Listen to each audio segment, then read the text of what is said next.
she's making sure that she's bringing it into the household just as much as he is, but can still respect him and let him be the man, that's an asset to him. He's got a bad VP. But going back to what Shannon was saying, my son had asked me, and he was a grown man. He said, "Mom, and for those who don't know my story, I had my son 2 days after my 16th birthday. He's been exposed to the best of the best since he's been born, but he also was addicted to heroin for many years. He got clean, and in his 20s, he wanted to reach back and help those in our community that were affected by heroin. So he wanted to start a project called Unity House. So he calls me because, like everybody else, he thinks mom's an attorney, she's rich. And so he calls me, said, Mama, I got this idea. I want to start this project to help people. And I listened to him. And he was like, so I need some money. I said, you sure do? I said, how about this? How about I give you a business? I started an LLC, handed him the LLC and said, earn you some money, baby.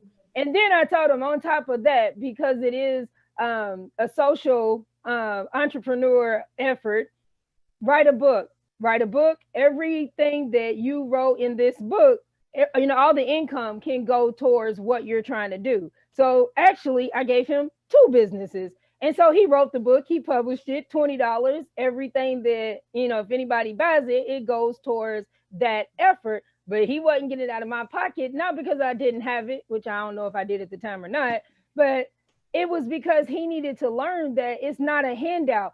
So many times in the Black community, we spend on what we want and then we beg for what we need, or we expect the government or somebody else to supply it. No, you're going to do it all yourself. So the other one that I wanted to say is, in this day and age, we do have young people who can be millionaires on the internet after homework. However, I'm the daughter of a tradesman. My dad is a union electrician. And so my granddaddy, my grandmother, I had so many people who were tradesmen or were in unions. This year, I had a few people in my family graduate from high school. One of my nieces had been skipped 2 years. She was, they could have skipped her 3. She graduated at 16. I mean, bad mamma jamma. And when it got to time to figure out what she was going to do after college, she said, I want to trade. I don't want to go to college. And at that point, part of me was like, no, that was what we were taught. You get a scholarship, you go to college, And she was like, nope, I'm not. I'm going this route. But what I am going to do is I'm going to take business classes so that when I have my trade, I'm also great with business. So I don't always agree. College is not for everybody. Black women are the most educated in the United States, but we also have the highest amount of student debt. And we don't make as much as our white male and our male counterparts. So college is not for everybody. So unless you have to have a degree to do what you're trying to do, I agree. You do something else, with your time and your money. But I don't necessarily agree with the part about not considering a trade, because you do have to have licenses to rewire a house. I mean, that's a trade. I had a last statement. I had a client of mine who I talked to the other day, and he was like, yeah, I'm doing HVAC. I was like, you 40 some years old. Why are you just now going to HVAC school? He said, because I had to have somebody come in here and fix this AC. He was in here for 15 minutes, knew exactly what the problem was, and walked out with $980 something of my money. So if he could do that, I at least need to know it for myself. He said, well, why not? He was like, that's a reputable trade and skill, and obviously it makes money. All right. Okay, So I'm gonna jump in there. Can I jump let, in, let boys? me, and also don't forget, I want to talk about the women. I want to talk about. Yeah, that's what I was gonna add. That's what I was gonna add. Yeah, let's make sure we hit that. Go ahead, Rebecca. Okay, so most people don't know this about me, but just like Nicole, I was a single teen mother myself. I had my daughter. What was it? We are 8 days apart. I had my daughter 8 days before I turned 15. Okay. The reason why it's very important for women to be to have the fiscal knowledge to understand economics is because, unfortunately, in the Black family, we're missing our male counterparts. Okay. For a number of reasons. We could debate that another day, but we are missing our male counterparts within the family. So the mothers are heading everything. That means she has to be bringing in the money. That means she has to make sure that bills are getting paid, that the kids are getting taken care of. She may or may not be receiving child support depending on her particular situation. So all of that economic burden falls on her.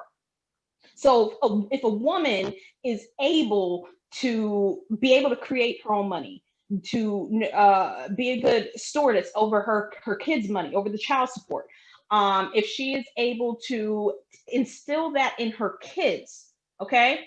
Now, men are teachers too, but there's like a saying that it says, if you want the future to learn, they're going to get it from a woman. A woman is going to teach the kids. So if she doesn't know herself, how can she give that good information to her children so that they know how to do better?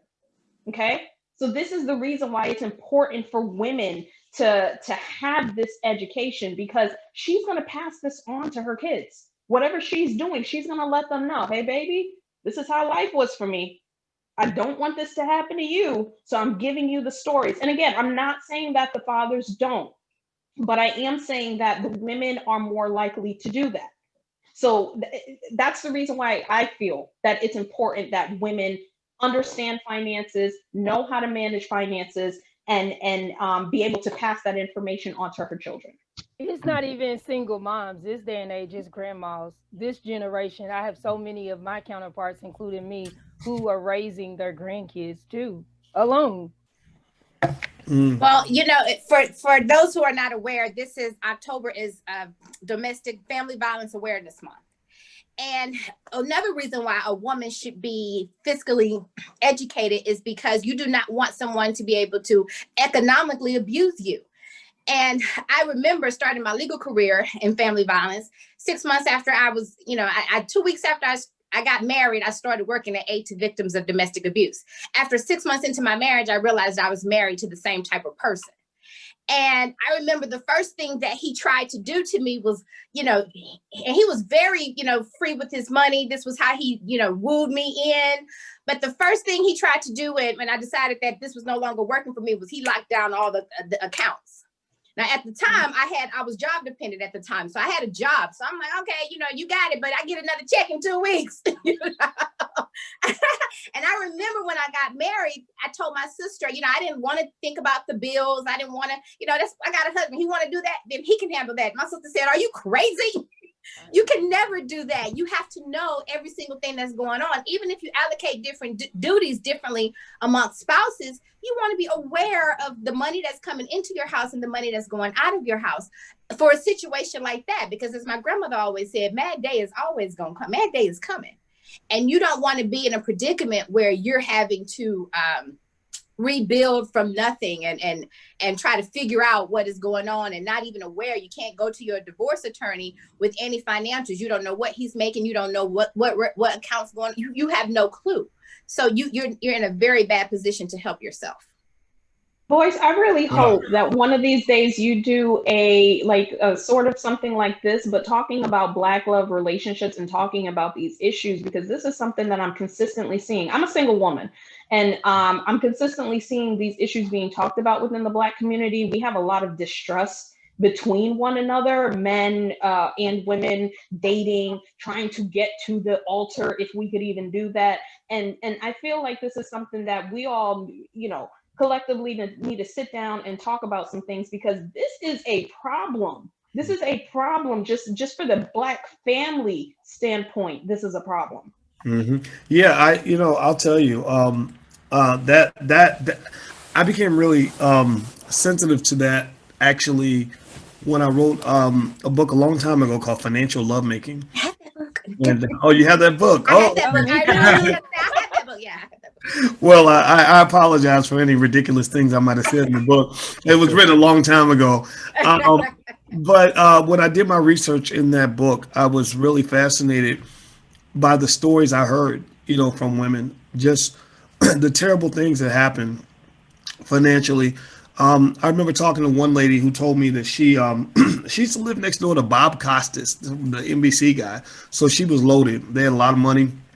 And she didn't know that her husband had developed a crack addiction. And she said, one day I just got up and I had no husband and no money in the account. and she was just stuck. And I heard 100 stories like that. Just, women getting devastated, abused, whether it was, again, the financial power is always kind of a default option that a lot of people go to control a relationship, right? You can't pay the bills without me, and all that. And so, when I thought about my girls, my thought was just get your own money so you can get rid of that. Why do you think that this happens consistently? What do you think goes on in the culture that creates the situation kind of over and over and over again? What are we doing wrong? We're healing. We need to heal. And I think by the law of attraction, we attract bad relationships, so to speak, so that it gives us the opportunity to address those issues from our childhood.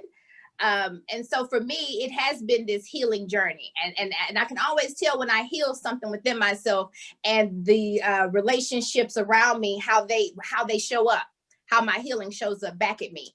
At the time when I divorced my ex-husband, it had just went over my head. I'm like, well, I was abused as a child by my stepmother. I had never seen that in him before. We had never had that situation, but that made perfect sense of why I would not only just attract this in my first marriage, but also my whole legal career was built on this foundation of family violence, helping women get through family violence, which gave me further opportunities to heal, learn, and grow, and help people through traumatic situations. I can also say that I remember the first time that I had I would get all of these thank yous from my clients. And, one woman looked at me and said, "You saved my life. Like, you literally saved my life." And so, I felt like Harriet Tubman for 5 minutes, but no, she really said, "You saved my life." And so that's when it dawned on me that all of the trauma that I had to endure, it gave me the language. It gave me the skill set to be of much better service to the women that came through my office. I left really quick because I ain't no victim. You can tell my personality, I'm not no victim. If anybody's going to be victimized, it's going to be you, not me. I love it. Well, you know what? Let me ask the other man in the room, Shannon. What's our role in this? We talk about. I get offended, when people want to define the black man as just always being filled with toxic masculinity. But we'd be stupid to deny that it exists. We know it's out there. We know we got a lot of guys out here that do really bad things when it comes to women, but and sometimes the abuse goes both ways too, right? The ladies, I'm sure, will confirm that. What for that? Right. So what do we do? When we're talking to men about economics, we know about the male responsibility. We know that masculinity means, to me anyway. Maybe I'm old fashioned, but I just was raised in a house where the daddy got to go out there and hustle and make it happen. That was his father I had. But then also being supportive of economic independence within women. I'd like to get your take on that. I'll tell you, I just personally, Alicia, for example, my fiance, she's a professional. She's real insistent on having her own money and making her own money. It doesn't matter how much. There's no amount of money I can go out and make that will get her to the point where she says, "I don't need to have a little bit of my own." And my personal choice was, you know what? I'm gonna support all of that. We can go in that direction. But I also know that some of that may come from, like, a lot of times when we're on edge about stuff, it's because maybe we depended on something or someone and they let us down or whatever, right? So what do we do as men? How do we respond to that?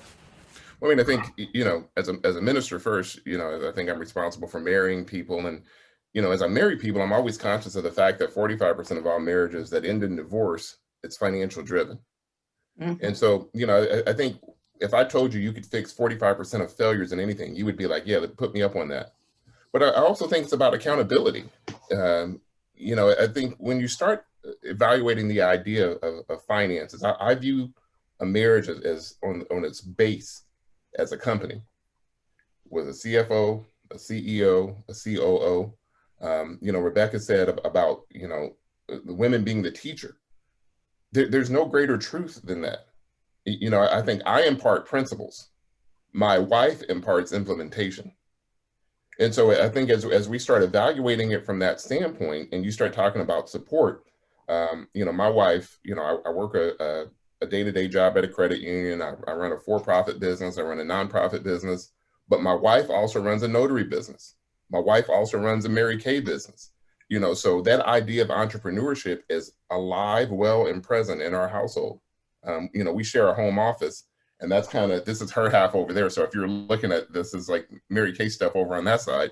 You know, I was sitting in the office with her on Thursday, and I'm listening to her on the phone. And so in 30 minutes, I was like, man, she's made twice as much money today as I've made. How is this even, like, what am I missing? What am I not doing? What the hell's going on in here, woman?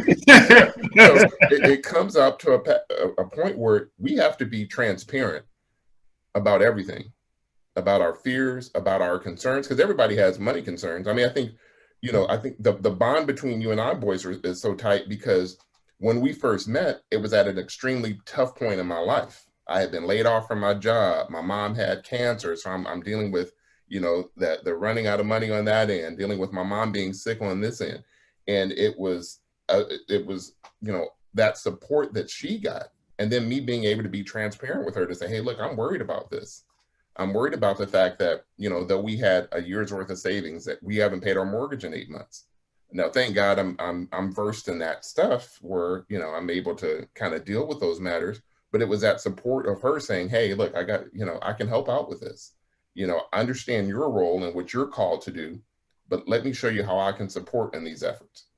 And then as things recovered, then that switch happened with me saying, hey, guess what? You know, many people don't know this because, you know, when they talk about her doing Mary Kay, people are always like, she does Mary Kay. The most successful woman in Mary Kay is a sister named Gloria Mayfield Banks. Kind of like Mary Dean talked about. She was a woman that went through great domestic abuse by her husband. Now in the last, you know, 15 years, she's checked, you know, $14 or $15 million, and she's speaking at the Harvard Business Review. And people are like, oh, well, we didn't know. You know, I think these ladies have been able to take those trials that they face and kind of turn them into something. Mary's talking to people from core experience. It's not like she's speaking to you from a book. She's saying, hey, look, this is what I've seen. This is what I've gone through. This is how I fixed it. On my end, it's to continue to be supportive, continue to be transparent, continue to be open, continue to understand my role in this. You know, as a man, I'm not here the bulk of the day. You know, we homeschool, you know, we got all these things going on. I'm out of the house, you know, 11 hours of the day. So if I'm out of the house 11 hours out of the day, how can my wife impart a lot of these principles if I'm not sharing that information with her? If I'm not being open and honest about spending, if I'm not being open and honest about my concerns, if I'm, you know, out here, you know, spending all willy-nilly and being foolish without taking, you know, thought of what's to come. You know, as Nicole talked about the Proverbs 31 woman, in Proverbs 31, it is very clear that she got up before everybody. She cared for her family first. She went out to the open square. She earned money to bring back to her household. People called her blessed because she was hospitable. I mean, these are all the things, I mean, as we talk about Bible, these are all the things that talk about finances and that talks about the woman's critical role in managing the financial success of our household. You know, I believe that if you start looking at it from a perspective of hierarchy, you know, if the man's the CEO of the household business, the woman's the CFO and the COO, because they're there every single day, particularly if you work from home. I mean, you know, I think if it's that kind of relationship where the woman's home taking care of the kids during the day, or like my wife running side businesses and doing those things that are earning, she's there all day. So she has a clear understanding of what the household needs. But she also has a clear understanding of what the household doesn't need. So, you know, as one that talks about financial literacy, she has to be the one to call me on my financial BS. So let me ask the ladies, and I'm curious. I've heard some people. This is debatable. I'm curious to know what you all think about this. That a lot of men are not comfortable when a woman makes more money than them. Do you think that's true or untrue? Or I know it varies, right? I don't know. I don't know. It this depends. is the first year. This is the first year for me where I've made 6 figures in my business. Like in my business, I was making 6 figures before working for someone, but this is the year I did it on my own in my business, right? And you know, I'm dating as a single woman. I don't tell people how much money I make because I don't want it to be a competition. as I'm dating and in the dating world and looking for my partner, I don't want him to be like, well, Rebecca's a CPA, she makes 6 figures. I ain't never gonna match up to that. Like, I just want somebody that is willing to bring something to the table, that has the principles of wanting to provide for a family. Yes, I'm bringing in money. Yes, my money is going to be added to the income. But the way I grew up, my father worked many jobs to make sure that his family was taken care of, at least financially. And even though the marriage didn't work out between my mom and my dad, they attempted to do it. So that's what I was taught. That's what I was raised. That's what I know. Single motherhood is not something that I know. Being single in mid 30s, that's not something that I know. So as I'm navigating this dating world, being a professional that really expected to be married with kids and house and all that other stuff by now, it's like, wow, I have to really limit myself on talking about what I do, talking about how much money I make, because I don't know if a man will feel challenged by the simple fact that I'm coming to the table with a little bit more. And I don't want him to feel challenged. This is not what this is about. At this point in your life, at least this point in my life, I'm looking for someone to connect with where we go the distance together. This isn't about I make more than you, I'm going to shame you for that. It's not like that to me. But finances is a huge discussion. I'm in many singles groups on Facebook, and I just constantly see the arguing back and forth about who's paying for a date. It's like, God damn, we can't even get to the date because we're worried about who's going to pay for it. It's insane. It is crazy. But that's just my take. Wow. Okay, Nicole, I saw you. I saw the finger. So Nicole and then Mary. It looks like you have something to say too. Mary's always got something to say. And Mary, get it, girl, get it, because I'm over here. I'm over here like, get it, Mary. Mary's voice elevates. She's such a great. I mean, everybody's a great speaker, but I mean, Mary, I know how her voice is like out there. So go ahead, Nicole, and then Mary, please. I was gonna agree with Valerie in the chat. It really depends on the man. I've been in both sides. So the ex-husband, and it wasn't even necessarily my fault as much as it was the perception. As an attorney, especially as a woman who was, in politics and things like that, people knew, oh, well, Nikki's out there. So they just assumed that, oh, she's making more, and he couldn't take it. He got tired of being, of being Nicole's husband instead of the other way around and standing on his own. The man I'm with now, he's like, baby, whatever you need. I got mine, you get yours. I'm going to push you even further to get more. So it really depends on the man and his security and his personality. And it depends on you as the woman too, because I know that I have it. And if he needs it, I'm like, babe, you need that. But I'm still going to let him be the man. Hey, you handle that. Go ahead, take that, take the bill. But if if it's a day that I want to treat, or if I feel like things are tight, I got his back. And I don't try to shame on that day, because I know all in all, he's a man, he's got this. And so I think it really depends on the man, how he was raised, and his security and what he has going on. And I'll add this, my ex-husband's he has a good job in making great money. It was just the pressures from everybody else and just, kind of the situation at the time. Okay, Mary, go ahead, please. I know that I have a big personality, and I have a big spirit, and I have a big mouth, and it takes a lot to keep me in check. But I am no match for a male counterpart who is a man big enough for me. And so I like to feel like a woman. And so I require a man to walk with a certain amount of power, because I know I carry so much power. And I do not want a small shrimp, because every time I've tried to give somebody a small shrimp a chance, then he wants to make me, they try to dumb me down, I feel like, or they try to suppress me, or there's this argument about, you don't have to ask me to be humble. I'm happy to be in the kitchen cooking your food and building up, making a green smoothie for you to be all healthy. That's who I am. But I can't slip into the feminine role if you want me to be your man. And so, and I've been, I've had a guy walk up to me and ask me, so you gonna buy me a drink? and I had to tell him, if I buy you a drink, then you're gonna give me some. And I told my little cousin to do that. I tell, if I buy the drink, then you gonna give me some. And that checks them all real quick, baby. I don't have no problem. I'm not gonna slip into your role because you don't want to give me that kind of power. You want me to stay. You know what's in my funny space. though? So you need to walk like you want me to stay in my place. You need to talk. You need to treat me like you want me to stay in my place, and I'll gladly stay in my place.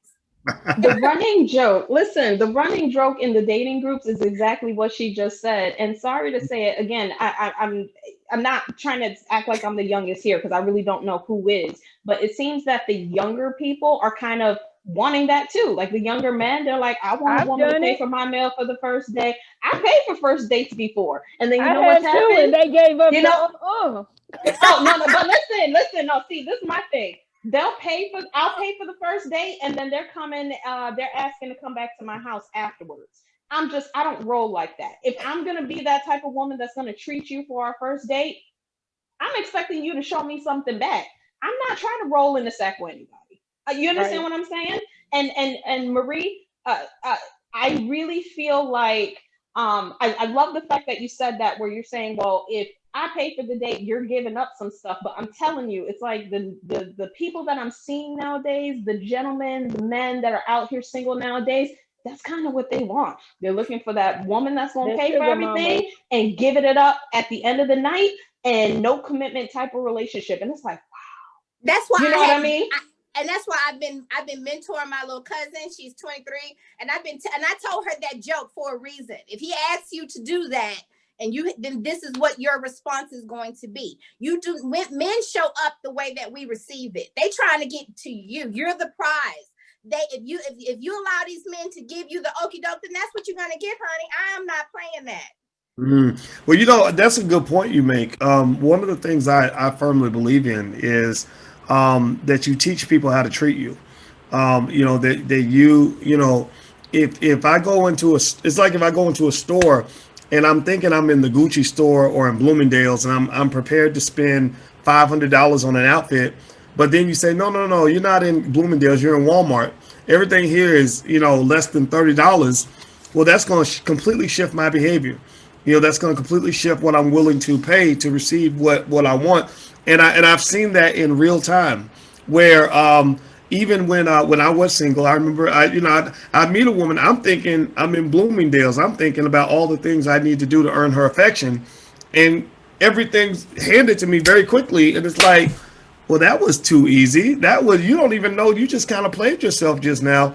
And I think that actually, in my opinion, and this is why I want to go to Shannon on this. I think honestly a lot of that starts in the home. In terms of how you're trained and how you're raised. Also, when you talk about these little these girly boys that are looking for women to be basically husbands with vaginas or something. I don't know what they're looking. But you think about this, right? You grew up in a household where your mother, was receiving the Father's Day card, and she was running everything, and so you sit back. Right. Maybe your sisters were held accountable because the sisters, they're following mom around. Mom is harder on the girls, and the sisters sit back, doing nothing. And so he goes out into the world looking for a replacement for his mama. That's what I see. What do y'all think? Shannon, you first, and then ladies, please jump in. So we got a mutual friend, Lene Javette, and her and I have known each other for years. And so we were having coffee not too long ago, and I was telling her this quick story. So the most sold vehicle on the planet Earth is a Toyota Camry. Average cost of a Toyota Camry, $21,937. Okay? Now, what you can't do is you can't get in your car, I'm in Los Angeles, drive down to Newport Imports and buy a Rolls-Royce Phantom that has a base cost of $417,000. Though they're both vehicles, though they both, have the same core principles of spark plus gas equals combustion and cause a vehicle to